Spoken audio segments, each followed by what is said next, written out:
सोचो, अगर पैसा और लग्जरी ही कामयाबी होती तो हज़रत मोहम्मद सल्लल्लाहु अलैहि वसल्लम के घर में महीनों चूल्हा क्यों न जलता।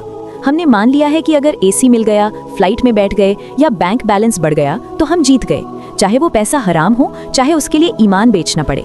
लेकिन ठहरो, कुरान खोलो। अल्लाह ने सूरह अल-अस्र में साफ कसम खाकर कहा, इंसान खुसारे में है, यानी लॉस में है, सिवाय उनके जो ईमान लाए और नेक अमल किए। असल कामयाबी क्या है?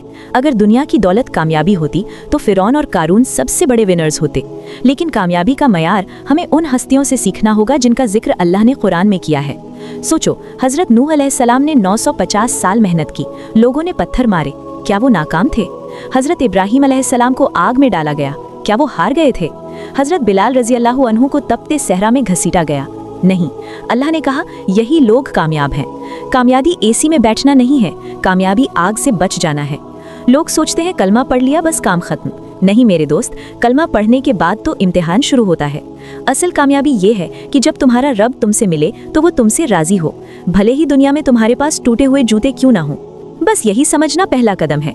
इस रमज़ान हम एक सफ़र शुरू कर रहे हैं, 30 दिन 30 पैगाम। हम कुरान के नबियों की ज़िंदगी से सीखेंगे कि उन्होंने मुश्किलों में भी कामयाबी कैसे पाई। कल हम बात करेंगे दुनिया के सबसे पहले इंसान और पहले नबी हज़रत आदम अलैहिस्सलाम की कहानी और उनकी तौबा के बारे में।